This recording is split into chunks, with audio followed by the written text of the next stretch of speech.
नमस्कार, मैं मृदुला श्रीवास्तव सी न्यूज भारत में आपका स्वागत करती हूं। वक्त हो गया है अलीगढ़ न्यूज बुलेटिन का, जिसमें हम जानेंगे अलीगढ़ जनपद से जुड़ी तमाम महत्वपूर्ण खबरों के बारे में।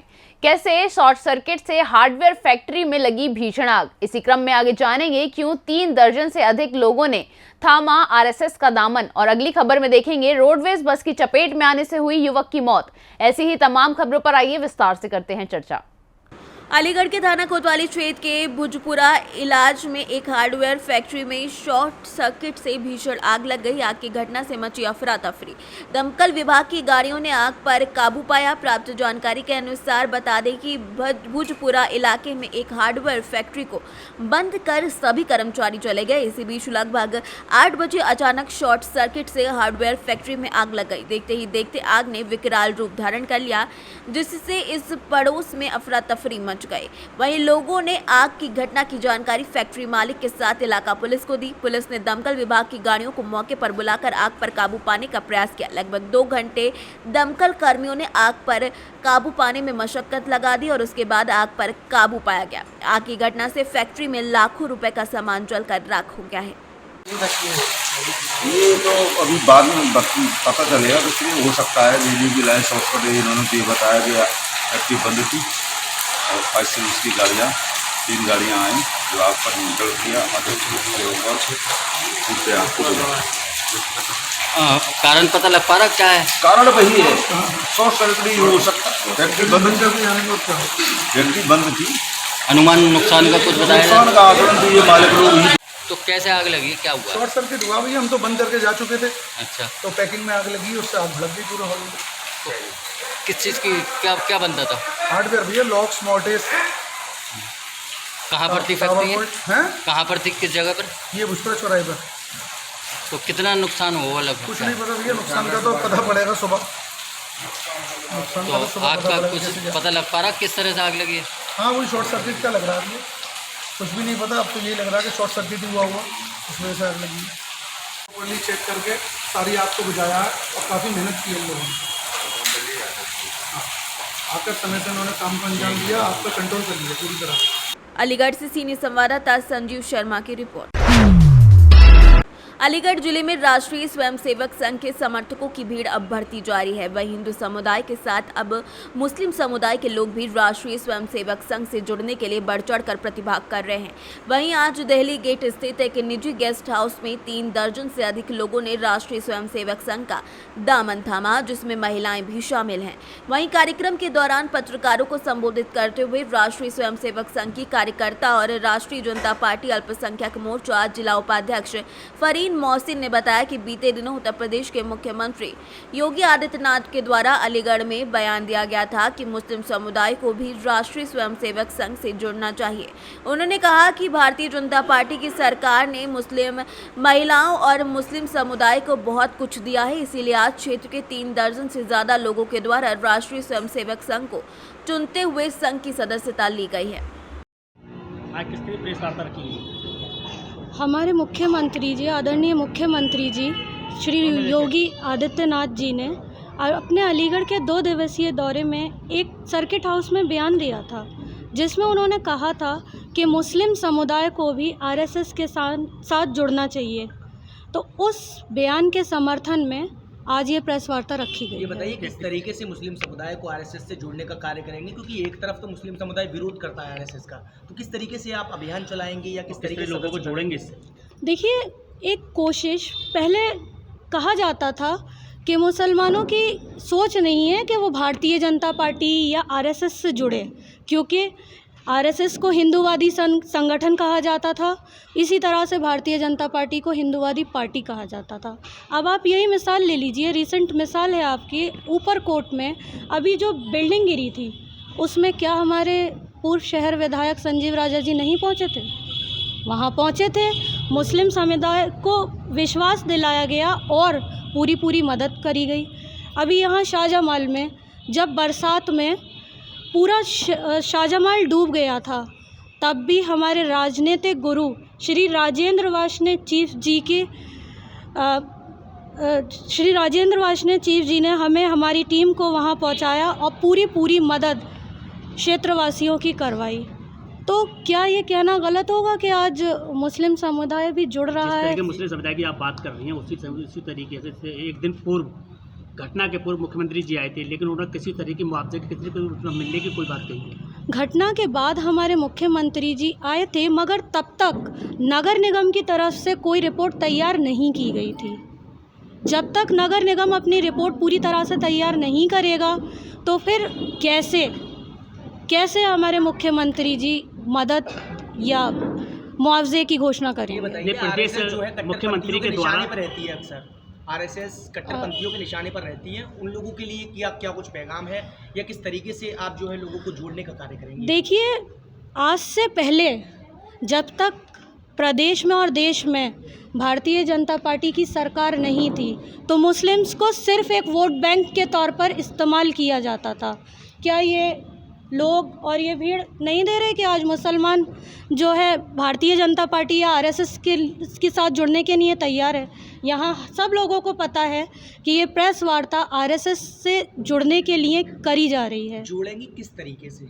जिस तरह से, देखिए, एक कोशिश हम लोग कर रहे हैं और राष्ट्रीय स्वयंसेवक संघ एक सामाजिक गैर राजनीतिक सामाजिक संगठन है जिसने समय समय पर बिना किसी भेदभाव के भारतीयों की मदद की है और आगे भी करता रहेगा। तो वही मदद हमें लोगों को बतानी है और पहले स्वागत खुले दिल से हमें करना है, तब संगठन भी हमारे साथ खड़ा रहेगा। आज ये बताइए, आरएसएस से पिछले भी मुसलमान जुड़े हुए हैं, मगर उन्हें आज तक ना तो टिकट दी गई ना तो बढ़ावा दिया गया। देखिए, मैं इस चीज़ के लिए ये मानती हूँ कि जुड़ने से ज़्यादा जोड़ने वाले में काबिलियत होनी चाहिए। अगर हमारे अंदर जोड़ने की काबिलियत है तो हमसे मुसलमान और समाज के लोग जुड़ेंगे।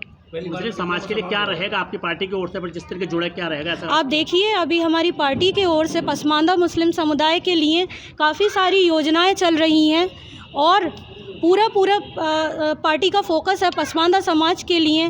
तो इसके आगे और पहले भी हमारी पार्टी मुस्लिम समुदाय के लिए बहुत से कार्य करती हुई आ रही है। योजनाएं मुस्लिम समुदाय के लोगों को दी जा रही है और इस सबसे ऊपर मैंने अभी भी ये बात कही और फिर कहूँगी कि जुड़ने से पहले जोड़ने वाले में काबिलियत होनी चाहिए। क्या हम में वो काबिलियत है कि हम अपने समाज के लोगों को वो योजनाएं पहुंचा पा रहे हैं? वहीं प्रदेश सरकार अल्पसंख्यक समाज के जिस तरीके से वक्फ की ज़मीन है उसका सर्वे करा रही है, तो क्या रहेगा इसमें फिर? देखिए, जो मदरसों का जो सर्वे चल रहा है, तो मेरा मानना ये है कि हम मुसलमानों के बच्चों का, हम लोगों का भी ये हक है कि सिर्फ दीनी तालीम से ऊपर उठ के दुनियावी तालीम भी हमारे बच्चे हासिल करें। तो मैं इस चीज़ के बिल्कुल फेवर में हूँ। सर्वे होना चाहिए। जब हम गलत नहीं हैं तो फिर हमारे अंदर डर और खौफ कैसा? पूर्व विधायक जमीरुल्लाह ने ये कहा था जिससे मदरसे के सर्वे को लेकर घर घर मदरसे खोले जाएंगे अगर सरकार मदरसे बंद कराती है। मैं आज पूर्व विधायक जमीरुल्लाह जी से ये पूछना चाहूँगी, क्या उनके बच्चे अलीगढ़ पब्लिक स्कूल में नहीं पढ़े हैं? क्या अलीगढ़ पब्लिक स्कूल कोई मदरसा है? फिर उन्होंने अपने बच्चों को क्यों नहीं पढ़ाया एक मदरसे के अंदर? क्यों अपने बच्चों को दीनी तालीम के साथ साथ दुनियावी तालीम दी? क्योंकि वो भी चाहते थे कि आज उनके बच्चे दीनी तालीम से ऊपर उठकर कुछ बन सकें। तो क्या हमारे मुख्यमंत्री जी सर्वे के दौरान 100 से अधिक मदरसे अवैध पाए गए, उन पर कार्रवाई की जाएगी तो किस तरीके? देखिए, अभी जो भी कार्रवाई होगी वो ऐसा नहीं है कि मुस्लिम विरोधी सोच रखकर होगी। जो भी जायज़ होगा वो काम होगा। अलीगढ़ से सी न्यूज़ संवाददाता संजीव शर्मा की रिपोर्ट। अलीगंज के थाना बन्ना देवी इलाके के रसलगंज चौराहे पर बीती देर रात रोडवेज बस की चपेट में आने से वाल्मीकि समाज में एक युवक की दर्दनाक मौत हो गई। वहीं घटना के बाद सैकड़ों की तादाद में एकत्रित हुए वाल्मीकि समाज के लोगों ने रसलगंज चौराहे को जाम लगा दिया और जमकर हंगामा काटा। घटना के बाद समाज के लोगों के द्वारा मृतक के परिजनों को 50 लाख का मुआवजा, एक सरकारी नौकरी और एक आवास की मांग की गई। वहीं समाज के लोगों के द्वारा मृतक के परिजनों को मुआवजा, नौकरी और एक मकान दिलाए जाने की मांग को लेकर समाज के सैकड़ों लोग एकत्रित हो गए और जिला अधिकारी कार्यालय का घेराव करते हुए तत्काल मांग पूरे किए जाने की मांग की। जानकारी देते हुए वाल्मीकि सेना के प्रदेश अध्यक्ष राहुल चेतन ने बताया कि बीते दिनों वाल्मीकि समाज के एक युवक की रोडवेज बस की चपेट में आने से मृत्यु हो गई। उन्होंने कहा कि युवक की मृत्यु के बाद हमारी मांगे हैं कि मृतक के परिजनों को एक सरकारी नौकरी, 50 लाख रुपए का मुआवजा, एक मकान मुहैया कराया जाए। फिलहाल जिलाधिकारी द्वारा हर संभव मदद का आश्वासन दिया गया है। किस लिए आना हुआ आज यहाँ पर? देखिए, कल एक दुर्घटना हुई थी। कल एक हमारे वाल्मीकि समाज का युवा नेता था, बच्चा था नितिन, जो सड़क दुर्घटना में इसकी मृत्यु हो गई। उस संबंध में जो लापरवाही जो ड्राइवर की ओर से हुई है वो बहुत ही खेदनीय है। और समाज के लोग आज एडीएम साहब से मिलने आए, उन्होंने बताया था तो जो सरकारी मुआवजे की बात थी, जो पीड़ित परिवार को जो भी संभव मदद मिल सके, और जो लापरवाही ड्राइवर ने की है उसको पकड़कर जो भी दंडनीय कार्रवाई उसके खिलाफ होगी, उस संबंध में एडीएम साहब से बात हुई, जो हमारी बात हो चुकी है। क्या क्या उन्होंने किस तरह आश्वासन दिया? कहा कि जो पीड़ित परिवार है उसको जो भी मुख्यमंत्री राहत कोष से, डीएम राहत कोष से जो भी फंडिंग आर्थिक स्तर हो जाए वो उन्हें मिल जाए।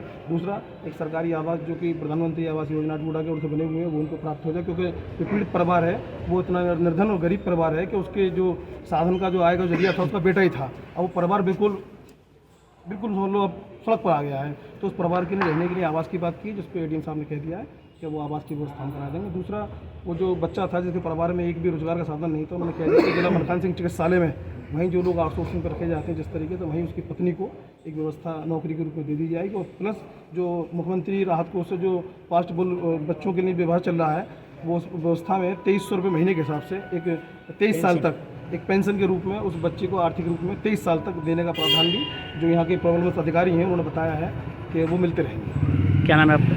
मेरा नाम राहुल चेतन है, प्रदेश अध्यक्ष महर्षि वाल्मीकि समाज। अलीगढ़ से सीनियर संवाददाता संजीव शर्मा की रिपोर्ट। मामला थाना अकराबाद क्षेत्र के अंतर्गत गांव अधौन का है, जहां 10,000 से ज्यादा के बकायेदारों के विद्युत कनेक्शन आज विभाग के द्वारा जूनियर इंजीनियर की मौजूदगी में काट दिए गए हैं। वहीं विभाग के अधिकारियों और कर्मचारियों ने कहा कि आगे भी अभियान लगातार जारी रहेगा। जानकारी देते हुए जूनियर इंजीनियर सुंदरलाल ने बताया कि शासन द्वारा प्राप्त निर्देशों के क्रम में विद्युत विभाग के द्वारा अभियान चलाया जा रहा है, जिसमें 10,000 से ऊपर के बिल जिन लोगों के बकाया हैं उन लोगों के कनेक्शन काटे जा रहे हैं। उन्होंने बताया कि आज कुल 8 कनेक्शन काटे गए हैं, बाकी गांव में 20 से ज्यादा कनेक्शन और काटे जाएंगे। क्या नाम है आपका? सुंदरलाल जी। किस पोस्ट पे तैनात है आप? जय पनेठी। ये जो गाँव अधौन में जो लाइन कनेक्शन जो काटे जा रहे हैं, किस संबंध में काटे जा रहे हैं? ये 10,000 से ऊपर कनेक्शन करते हैं। अब तक के कितने कनेक्शन काट दिए? 7 कनेक्शन काट चुके हैं। 7 कनेक्शन काट चुके हैं। कुछ गाँव के लोग आरोपी लगा रहे हैं लाइन में लोग पे पैसे लेने का, क्या कारण है ये? वो सब गलत है, हमारे सामने कुछ नहीं है, कोई लाइन मैन नहीं। जी हाँ। हेलो, आगे अभी तक कितने कनेक्शन काटने की संभावना है? और अभी कम से कम 20 कनेक्शन और काटेंगे। 20 कनेक्शन और काटे जाएंगे। अलीगढ़ से सीनियर संवाददाता संजीव शर्मा की रिपोर्ट। फिलहाल के लिए अलीगढ़ न्यूज बुलेटिन में बस इतना ही। देश और दुनिया की तमाम खबरों को जानने के लिए देखते रहिए सी न्यूज भारत। हर खबर आपके साथ, आपके हाथ।